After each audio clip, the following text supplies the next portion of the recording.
बिस्मिल्लाहिर्रहमानिर्रहीम। अस्सलाम वालेकुम नाज़रीन, आप यूट्यूब चैनल देख रहे हैं। मैं इमरान खान। जो मालूमात मैं अब आपके सामने रखने लगा हूँ ये बहुत अहम है और एक जगह पे इकट्ठी मिलना बहुत मुश्किल है।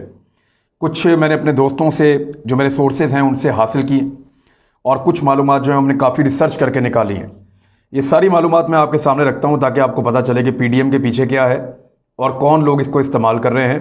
और मुस्लिम लीग नून, मैं पूरी जमात की बात नहीं कर रहा, मरियम नवाज़ की और नवाज शरीफ की बात कर रहा हूँ कि वो किस तरह गैरों के हाथों में खिलौना बनते जा रहे हैं। अब ये असेसमेंट आप खुद कर लीजिएगा कि वो जानबूझकर बन रहे हैं या मजबूरन बन रहे हैं या उनको पता नहीं है कि उनसे क्या गलती हो रही है। अस्सलाम वालेकुम फ्रेंड्स, मैं हूं आपका दोस्त आमिर। फ्रेंड्स, ये वीडियो आप पूरी देखें। इमरान खान साहब की ये वीडियो मैंने इनकी पूरी देखी है और मुझे बहुत ही उन चीज़ों का पता चला है जो शायद मुझे ना पता हो। तो फ्रेंड्स, आप ये वीडियो पूरी देखें, लास्ट तक देखें, आपको बहुत सी ऐसी मालूमात का पता चलेगा जिसे शायद आपने कभी ना देखा होगा, ना कभी आप जानते होंगे। तो फ्रेंड्स, ये वीडियो आपने लाजमी देखनी है पूरी, फिर आपको सही पता चलेगा। सबसे पहले जो खबर मैं आपको बताने वाला हूँ वो ये कि मरियम नवाज़ साहिबा ने अपनी ट्विटर की प्रोफाइल पिक्चर जो है वो तब्दील की थी और उसके अंदर जो उन्होंने तस्वीर लगाई उनमें, उस तस्वीर में उनकी गोद में उन्होंने बलोची कपड़े पहने हुए थे और उनकी गोद में एक बच्ची बैठी हुई है, उनके साथ भी एक बच्ची बैठी हुई है मास्क पहन के। दाएं बाएं उन्होंने बच्चे बिठा के और मिसिंग पर्सनस की तस्वीर उठाई हैं। मरियम नवाज़ साहिबा ने कहा कि उनको पहली दफ़ा रोना आया मिसिंग पर्सनस की फैमिलीज़ की बात सुनने के बाद। अब ज़रा आप ये गौर से देखें कि मरियम नवाज़ के बाएं जानिब जो बच्ची बैठी है मास्क पहनकर, उसके हाथ में एक तस्वीर है। अच्छा, ये तस्वीर जो है, मैं इस बंदे की आपको मज़ीद तस्वीरें भी दिखाता हूँ। इस बंदे का नाम है राशिद बलोच। राशिद बलोच नाम का ये बंदा है जिसकी ये तस्वीर है। ये बंदा कौन है, मैं आपको एक ख़बर पढ़ के सुनाता हूँ। और ये ट्रिगर मैगज़ीन की एक ख़बर है 2019 की, 30 जनवरी 2019 की ख़बर है। Rashid Baloch isn't only facilitator on Chinese embassy attack but also key man of BLA CTD Counter Terrorism Department। Karachi से ये खबर आई थी। वो ये बता रहे हैं कि राशिद बलोच ना सिर्फ एक सहूलतकार है चाइनीज़ एम्बेसी के ऊपर हमला करने के हवाले से, बल्कि वो एक बुनियादी रुकन है बलूचिस्तान लिबरेशन आर्मी का, जो पाकिस्तान का टुकड़े करना चाहती है, जो पाकिस्तानी फोर्सेस के और पाकिस्तान की रियासत के खिलाफ है। अब ये जो राशिद बलोच है इसको गिरफ्तार किया गया था और ये शारजा से गिरफ्तार हुआ और इंटरपोल के जरिए इसको पाकिस्तान लाया गया 2019 के आगाज में। जनवरी फरवरी 2019 में इसको पाकिस्तान लाया गया था और एक जॉइंट इन्वेस्टिगेशन टीम ने सारी इंक्वायरी की थी और उस टीम को ये पता चला कि ये जो हमला हुआ चाइनीज़ एम्बेसी के ऊपर 23 नवंबर 2018 को, इसमें 3 खुदकुश बमबार आए थे। तीनों ने धमाके किए और 2 पुलिस एहलकार शहीद हो गए थे जबकि 2 शहरी शहीद हो गए थे। तीनों दहशतगर्द मारे गए थे। एम्बेसी के अंदर उनको दाखिल नहीं होने दिया गया था और कामयाबी से निमट लिया था इस दहशतगर्दी के हमले से पाकिस्तानी फोर्सेस ने, स्पेशली कराची की पुलिस ने। तो एक तरफ तो पुलिस की कुर्बानियों का रोना रोती है मरियम नवाज़ साहिबा जब कराची के मामले पे आईजी की अगवा का मामला जब ये उठाते हैं तो, और दूसरी तरफ जो पुलिस को शहीद करने वाले हैं उनकी हमायत में आंसू बहाती हैं। तो ये हैं किस तरफ, इसका अंदाज़ा अभी लगाना चाहिए और आप बेहतर अंदाज़ा लगा सकते हैं। मरियम नवाज़ साहिबा ये जिस आदमी की तस्वीर दिखा रही हैं ये राशिद बलोच है एग्जैक्टली, जिसको पाकिस्तान की फोर्सेस गिरफ्तार करके शारजा से लेकर आई थी इंटरपोल के ज़रिए से। और इस आदमी ने बीएलए के लिए बहुत ज़्यादा काम किया है और ये लगातार मौजूद रहा इस सारे वाक़े के अंदर। 9 लाख रुपया इसने कैसे वसूल किया, कैसे उसको डिस्ट्रीब्यूट किया, तकसीम किया और किस तरह से फैसिलिटेट किया इन हमलों को और कैसे ये मॉनिटर करता रहा इस सारे मामले को, इसके ऊपर बहुत कुछ मौजूद है। इन्वेस्टिगेशन के ऊपर खबरें पहले ही छप चुकी हैं। तो ये राशिद बलोच है, मरियम नवाज़ का मिसिंग पर्सन, जो उनके साथ एक बच्चे के हाथ में तस्वीर है और इस आदमी के रा के साथ ताल्लुकात हैं। इंडियन इंटेलिजेंस एजेंसी जो पाकिस्तान में दहशतगर्दी करवाती है, जिनका आदमी कुलभूषण यादव हमने पकड़ा था, वो रा है।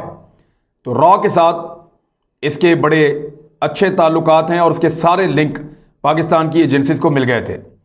अब अगर आप द न्यूज़ की एक खबर है वो आप देखें तो acting additional IG counter terrorism department Abdullah Sheikh, उनका एक स्टेटमेंट है। उन्होंने कहा कि law enforcement agencies have arrested accused Rashid Jan Baloch on the information provided by CTD. Further investigation is under वे।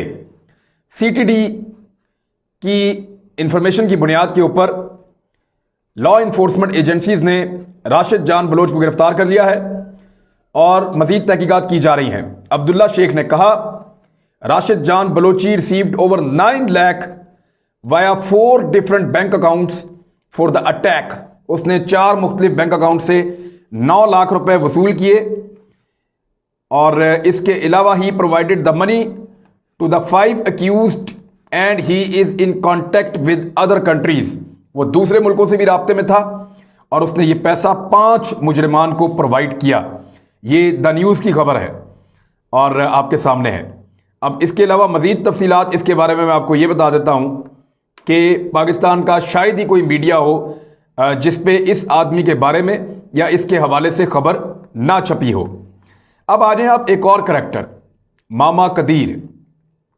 मामा कदीर ने भी स्टेटमेंट दिया है कि बीएलए ये जो पीडीएम है, इनका जो लापता अफराद के साथ जो इन्होंने इजहार हमदर्दी किया है वो सिर्फ ऐसे ही है कि जैसे बस हवा में बात की है और उसका कोई फ़ायदा नहीं हो रहा, या ये सिर्फ उन्होंने अपनी सियासत के लिए किया। मामा कदीर ने स्टेटमेंट क्यों दिया, ज़रा गौर करें। मामा कदीर ने पाकिस्तान डेमोक्रेटिक मूवमेंट के खिलाफ ये स्टेटमेंट इसलिए दिया कि पाकिस्तान डेमोक्रेटिक मूवमेंट फंस गई है। कैसे फंस गई है, एक और तस्वीर दिखाता हूं, पहले वो तस्वीर देखें, मामा कदीर पे वापस आएंगे। ये देखें जी एक और तस्वीर, ये मरियम नवाज साहिबा खड़ी हैं और उनके सामने एक खातून खड़ी हैं और उनके कंधे पे मरियम नवाज साहिबा ने हाथ रखा हुआ है और उनको तसल्ली दे रही हैं। उस खातून के हाथ में जो तस्वीर है ये है दीन मोहम्मद बलोच की। दीन मोहम्मद बलोच की तस्वीर है उसके हाथ में।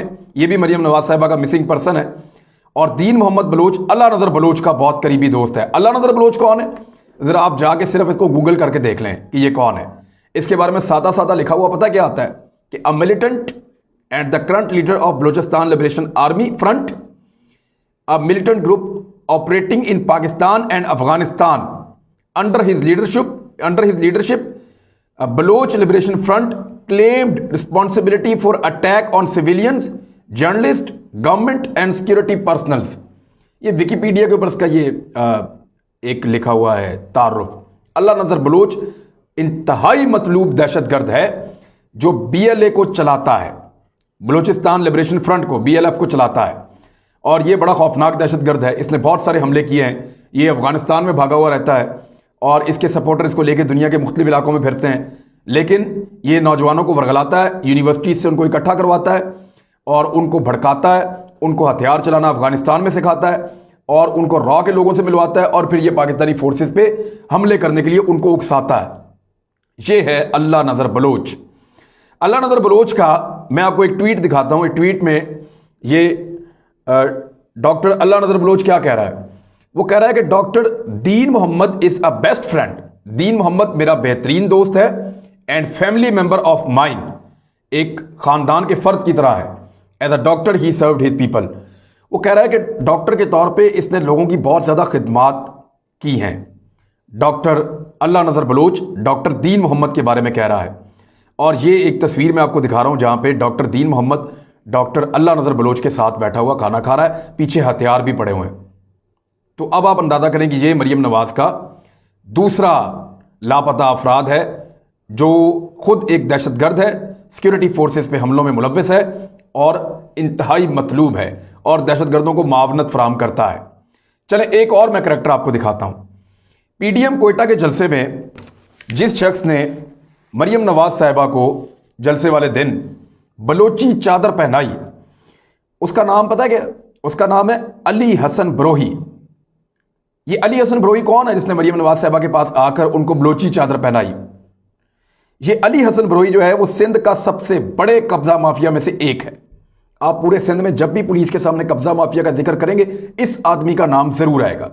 हथियारों से लैस ये फिरता है, बहुत सारी गाड़ियों में बहुत सारे हथियार इसके पास होते हैं। इवन जो डिस्ट्रिक्ट वेस्ट है उसकी 3000 एकड़ से ज़्यादा ज़मीन के ऊपर इसने कब्जा किया हुआ है। और सराबकोट के थाने में ये गिरफ्तार भी हो चुका है। इसके पास से बहुत ज़्यादा नाजायज़ असला मिला था उस दौर में। और ये बंदा जो है ये इसके ऊपर दर्जनों मुकदमात हैं कब्जे के, पुलिस मुकाबले के मुकदमात हैं, पुलिस को धमकाने के मुकदमात हैं। इवन जब इसको गिरफ्तार किया गया था तो इसने पुलिस वाले जख्मी भी कर दिए थे।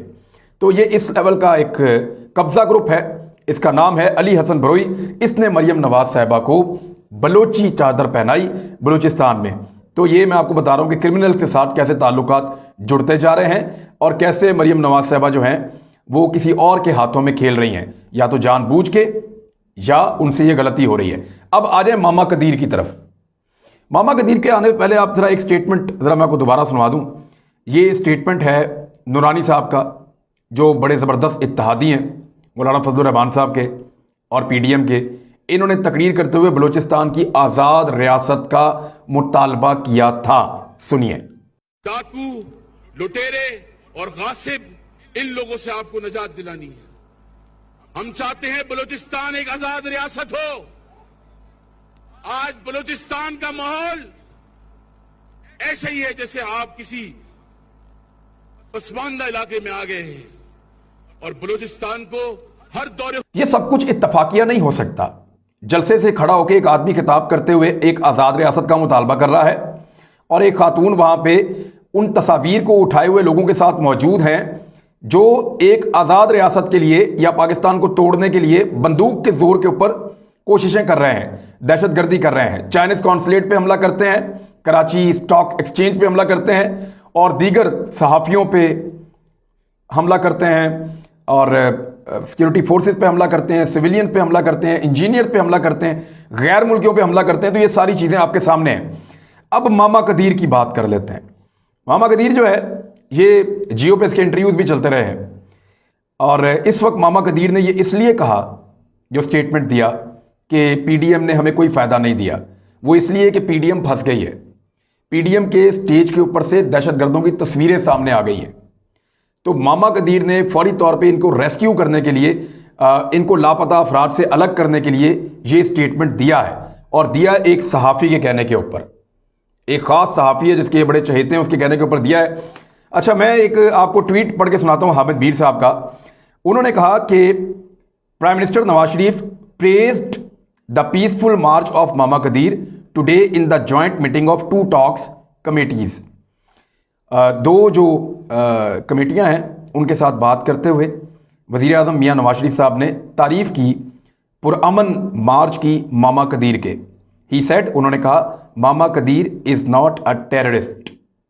ये 6 मार्च 2014 को ये स्टेटमेंट दिया था जब मामा कदीर ने एक लॉन्ग मार्च किया था मिसिंग पर्सनस को लेकर, और तब भी उनकी लिस्ट के अंदर बहुत सारे ऐसे नाम शामिल थे जो दहशतगर्दी में ना सिर्फ मतलूब हैं बल्कि उनमें से कुछ बाद में सिक्योरिटी फोर्सेस के हाथों लड़ाई के दौरान मारे भी गए। तो ये मामा कदीर जो है उसकी हामिद मीर साहब ने तारीफ की थी और नवाज शरीफ साहब ने।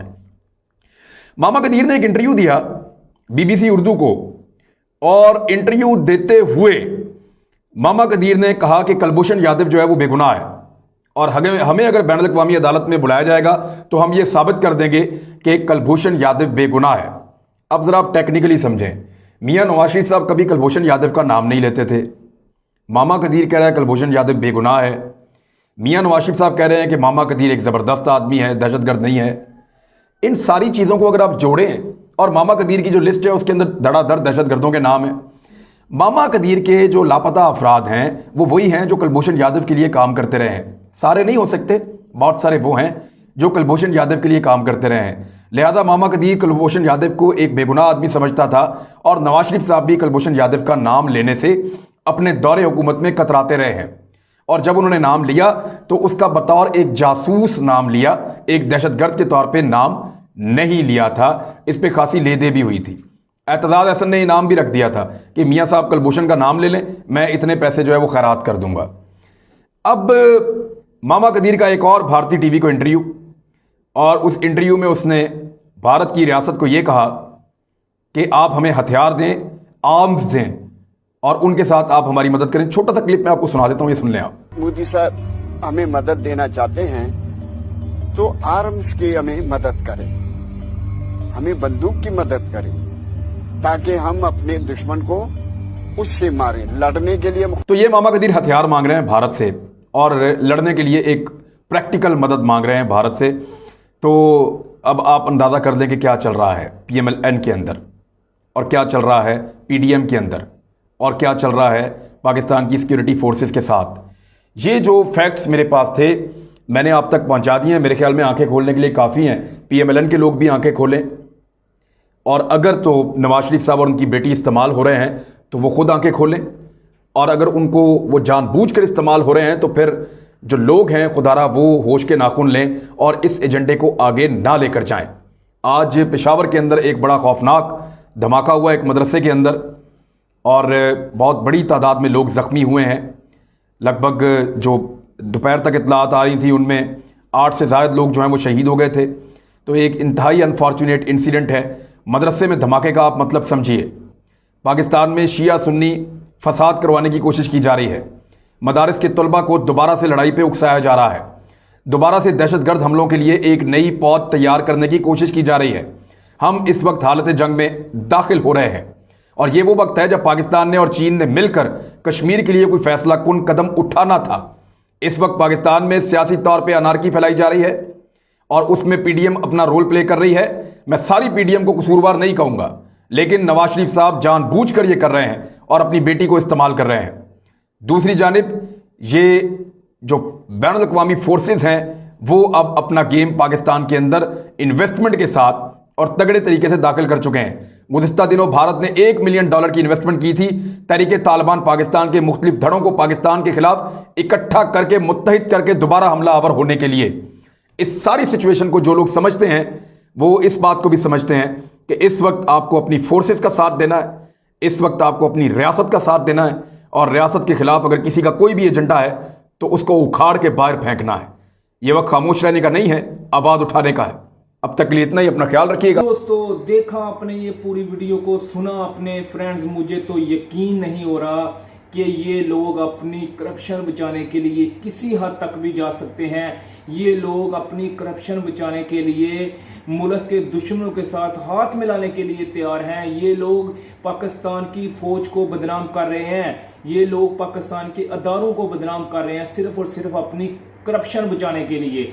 तो दोस्तों इस पूरी वीडियो में इस बंदे ने सबको बेनकाब किया है, चाहे वो सियासतदान हो, चाहे वो कोई टीवी एंकर हो, चाहे जो भी हो, इसने इस बंदे ने बेनकाब किया। मैं इसको सलाम पेश करता हूं। तो फ्रेंड्स मुझे भी नहीं था पता, मैंने ये वीडियो देखी और मुझे पता चला कि ये भाई क्या हो रहा है पाकिस्तान में, ये लोग क्या कर रहे हैं, ये लोग मुल्क के दुश्मनों के साथ हाथ मिलाने के लिए तैयार हैं। तो फ्रेंड्स आगे फैसला आप लोगों ने करना है। इस बंदे ने बाकायदा सबूत के साथ ये वीडियो बनाई है, बाकायदा प्रूफ के साथ वीडियो आप लोगों को दिखा रहा है। आगे इस वीडियो को मानना आप लोगों का काम है। आगे इसको जो है ना ज़्यादा से ज़्यादा इस वीडियो को शेयर करें ताकि जो है ना सबको पता चल सके। ये जो नून लीग के बड़ी बड़ी बातें करते हैं, ये जो पटवारी हैं, इनको पता चल सके। ये देखें तुम्हारे लीडर क्या क्या कर रहे हैं। कभी ये कहते हैं कि बलूचिस्तान को लहदा किया जाए, कभी ये पाकिस्तान की आर्मी पे अटैक करते हैं, कभी ये उनको कहते हैं गुमशुदा जो पाकिस्तान में दहशतगर्दी कर चुके हैं। तो फ्रेंड्स आगे फैसला आप लोगों ने करना है, और मेरे चैनल को लाजमी सब्सक्राइब और जो है शेयर और लाइक लाजमी करें ताकि मैं आपके लिए अच्छी अच्छी वीडियो लेकर